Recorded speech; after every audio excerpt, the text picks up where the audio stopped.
of Gates and Good Intentions by Joyce Scanlan.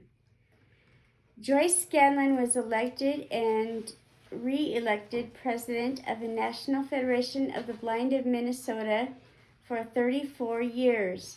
She describes the years of her presidency and the valuable education she received from Dr. Jernigan. She became a strong president and is well known in Minnesota and throughout the country for her tough and determined positions when necessary. She also learned loving. Joyce served on the NFB Board of Directors for 32 years and was elected secretary and first vice president several times. Joyce found it necessary to confront the Agency for the Blind, which was funded by the government, on more than one occasion because services the agency provided to blind Minnesotans were not what they needed. Then Joyce founded Blindness Learning in New Dimensions, Blind Incorporated, a private training center in 1986, and directed it for 16 years. This excellent program was modeled after the training center in Iowa, established and directed for 20 years by Kenneth Jernigan. Below, she describes some of her experiences as she grew in the National Federation of the Blind and benefited from Dr. Jernigan's coaching. She became his close associate and friend. Lift up your heads, O ye gates, and be lifted up, ye everlasting doors. These are lines from 24th Psalm, which for many years were code words between Dr. Jernigan and me to signal our memories of an incident in which he, the consummate teacher, helped me to understand more fully than how to be a leader in the organized blind movement. In 1973, when I was a fairly new member of the National Federation of the Blind, by some fluke of fate, I was elected president of our Minnesota affiliate. Now, if we all remember our history, and there are many who will never let me forget that history, Minnesota had the dubious distinction of having 2 Federation affiliates, the only state of which a distinction, and the group of which I was elected president had the additional notable feature of owning and operating a residential home for the blind. This home had gates at the top of the stairways, to protect the blind people from falling down the stairs and being hurt. Well, this was a situation in which Dr. Jernigan helped me to get out of a potential mess. Shortly after I became president, some of our national federationists in the student division prevailed upon me to take the gates off the stairs because, they argued, having the gates wasn't consistent with Federation philosophy. The gates should be removed so the residents can learn to be independent. Most of the residents were elderly, and they were used to having the gates. Of course, they were most unhappy when the gates were taken away. Someone called Dr. Jernigan to complain about what had been done, and he called me to discuss the matter.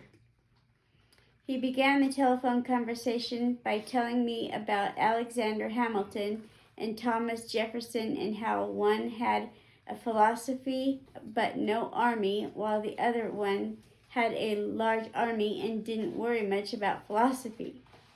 Dr. Jernigan then said that if I was to accomplish all that we hoped for in the Federation, I would need an army of people to do it, and the philosophy would come second. He said the gates weren't that important and should be put back on. He also cautioned me that it should be done with good grace, not grudgingly. I conceded that he was right and returned the gates to their proper spot at the top of the stairs. The residents of the home were again happy, and I was prevented from being a very short-term state president. Dr. Jernigan hadn't been at all harsh with me. He was very gentle in explaining why it had been a mistake to tamper with something the older people had come to depend upon. He said I needed those people as part of an army as much as they needed the gates. Any philosophical conflict between the gates and the Federation thinking could be worked out. Having the gates for a little longer wouldn't hurt, and eventually, he said, the people at the home would ask for the gates to be removed. The home was sold in 1980, and I always regretted that I didn't keep one of those gates as a memento of that most valuable educational experience. Over the years, Dr. Jernigan and I often spoke of that incident. It was a wonderful lesson for me. In fact, this single incident made up an entire textbook of Federation instruction, which has often served as a guide along the way as I have wrestled with our philosophy and how it can be applied to real life and how the National Federation of the Blind functions. Remember the gates, Dr. Jernigan would always say. The incident of the gates set down a firm foundation for me in how the Federation values people. We love one another, and we treat each other with fairness and respect. Dr. Jernigan taught me many more lessons. I had always envied those who had learned from him as students at the Iowa Commission for the Blind. They benefited from ongoing contact with him over a period of many months. However, my contacts with him at national and some state conventions, Thanksgiving board meetings, leadership seminars, and a few other meetings here and there made each and every encounter so special and so memorable that I can appreciate my good fortune for having had the benefit of knowing him and working with him for many years. I'll never forget having dinner with him at the Waikiki Room restaurant at the Leamington Hotel in Minneapolis, where we both enjoyed sampling every hors d'oeuvre on the menu while sharing a Sidewinder's fang. Then there was the time we sat down for breakfast at a restaurant in Madison, Wisconsin, early in April, and he asked the waitress, "Do you have any fresh figs?" The answer was a definite no. When in his presence, one could never be sure what to expect. One could only anticipate surprise, humor, and challenge, gentle persuasion. No matter what the subject under consideration might be, he was able to draw the full attention of everyone around as he offered insightful gems of wisdom. He gave me guidance, support, and counsel throughout all these years, through good times and difficult times. As a new state president, I had much to learn about political strategizing. There were times when I might be discouraged by the burdens of a state presidential election when the older members of the Minnesota affiliate would campaign hard and seem to gain strength. I would call Dr. Jernigan and whine about the tactics being used by the opposition. Political organizing was all new to me. The old folks had long experience fighting everything and everybody, including each other. My supports were mainly college students who had neither skills nor experience in political scraping. I made so many stupid errors in chairing state conventions that I marvel at how Dr. Jernigan could sit there patiently and watch me struggle with the tough old guys winning on most points. Then Dr. Jernigan would call me the following week and review my performance. Although it seemed to me that I had done just about everything wrong, and he told me what errors I had made, he somehow always found some good in what I had done. He talked to me about doing my homework. The old folks had done theirs, and they had won.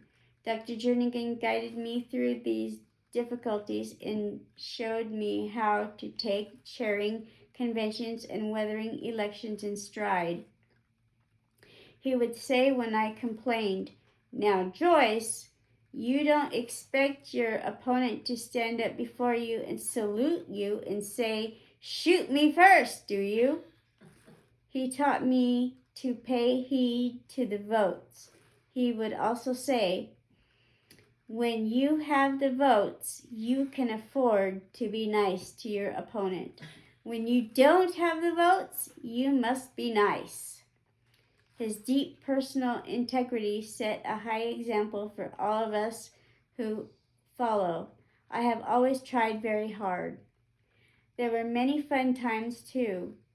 He gave my husband Tom and me a lesson in making NFB tea one Sunday afternoon after a board meeting. At that time, and probably still today, there was no recipe for NFB tea.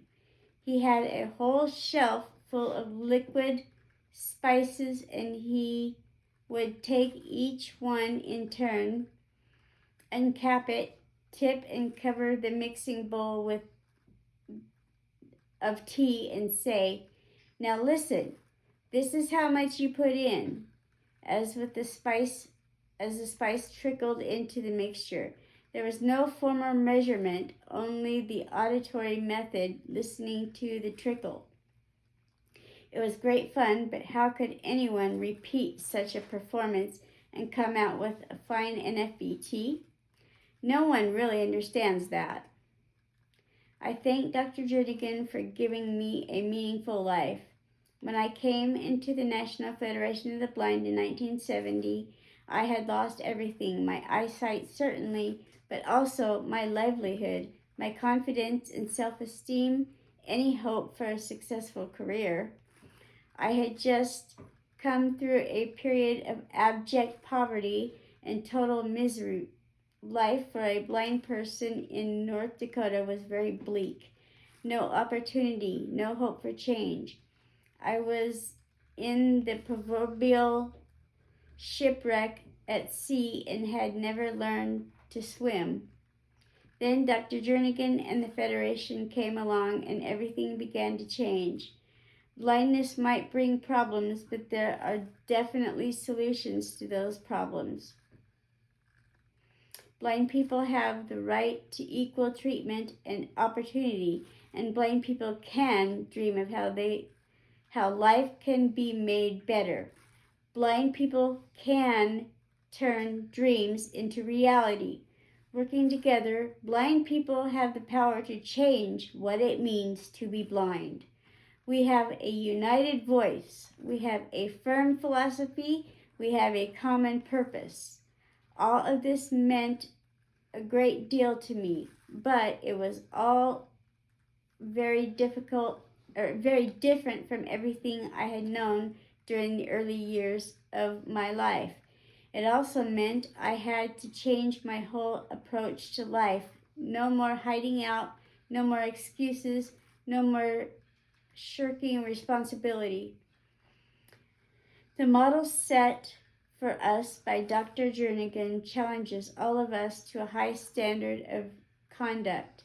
I remember well his guidance and teaching during the Minneapolis Society for the Blind lawsuit and proxy fight. This type of litigation and corporate warfare was totally new to all of us. During the trial, when Dr. Jernigan came to testify, the society's lawyer asked him if the Federation was funding the lawsuit. Dr. Jernigan's response was, "Well, I don't know if we have to put any money into it or not, but let me say that if we didn't, we should have." That floored the attorney, who had expected an outright denial. How strong and decisive Dr. Jernigan was in answering unfriendly questions. He took the society attorneys completely off guard by being so definite and giving specific reason to support what he said. Dr. Jernigan always knew what to do. He was always ready for ideas and what should be done. Of course, we won the lawsuit against the society. None of us had ever before been involved in a proxy battle either. It was a time of vicious attacks, threatening phone calls, character assassinations where our people were employed, high-priced, hostile ads attacking the Federation and its leaders circulated far and wide.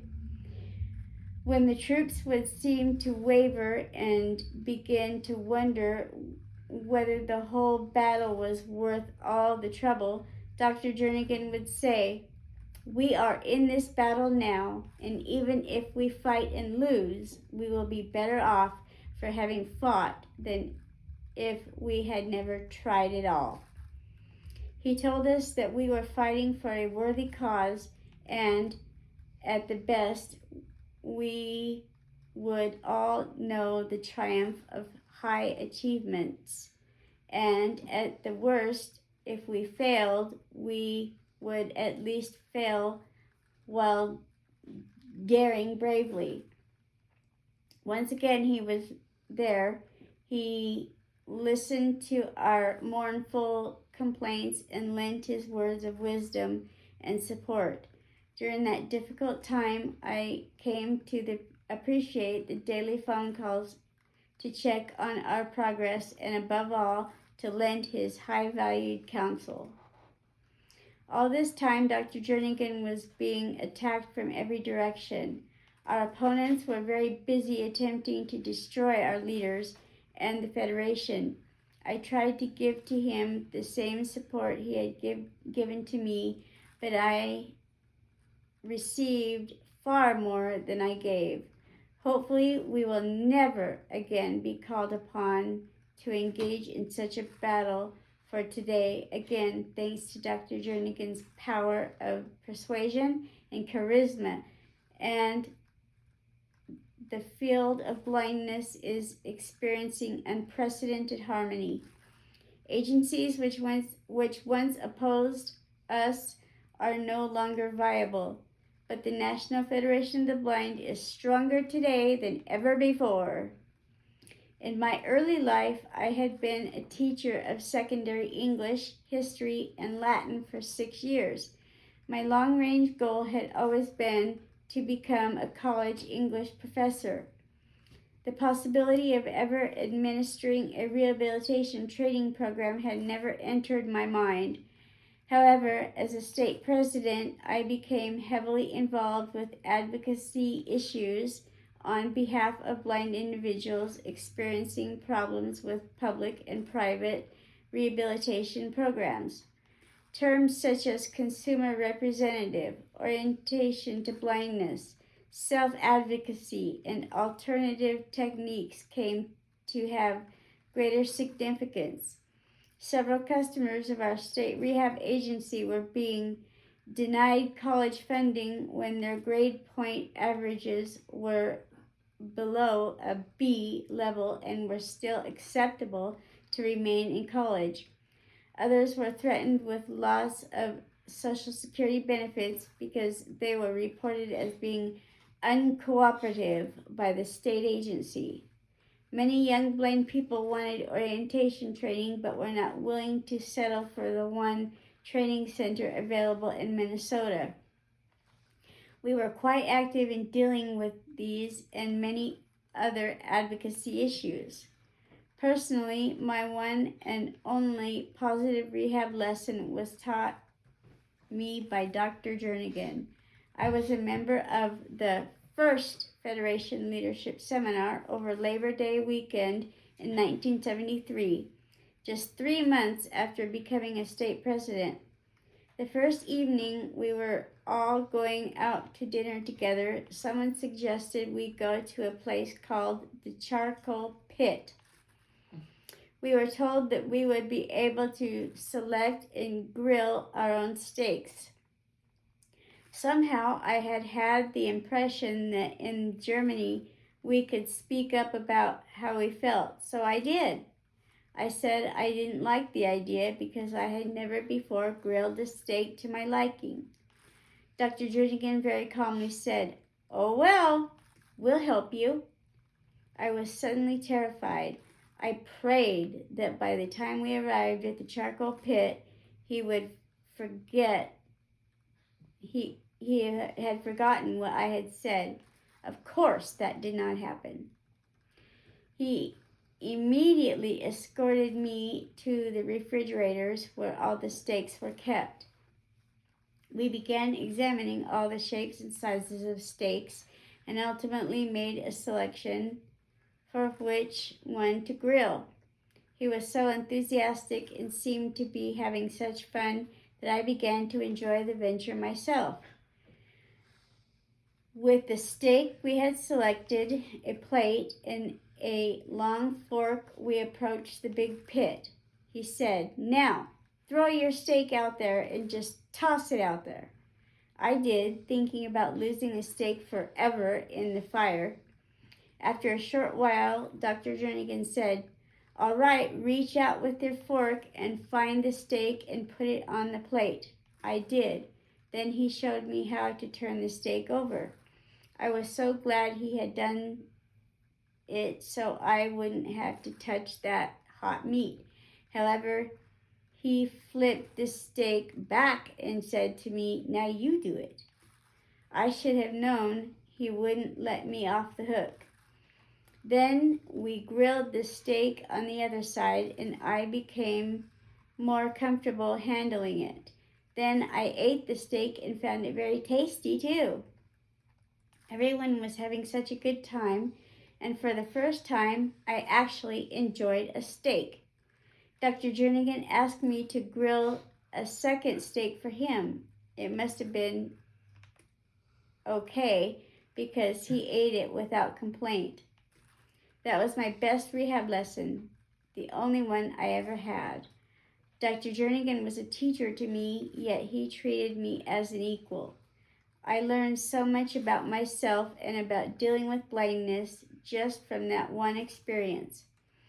In 1986, Minnesota Federationists learned that we might have an opportunity to create a consumer-directed orientation to blindness training center.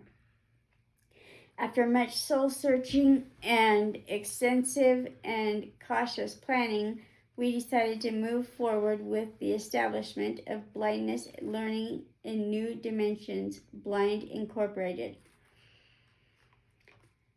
More new territory for us. Again, Dr. Jernigan gave us valuable counsel and support.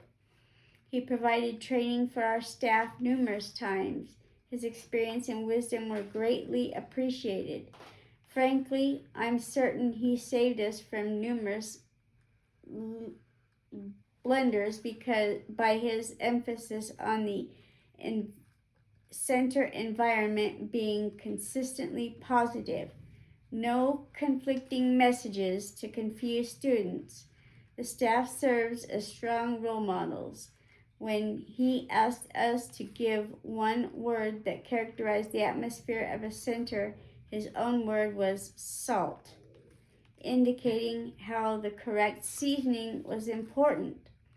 He would challenge us to explain how operating a center was like handling crystal. He really made us think deeply about what we were launching into. Everything he said was both inspirational and frightening.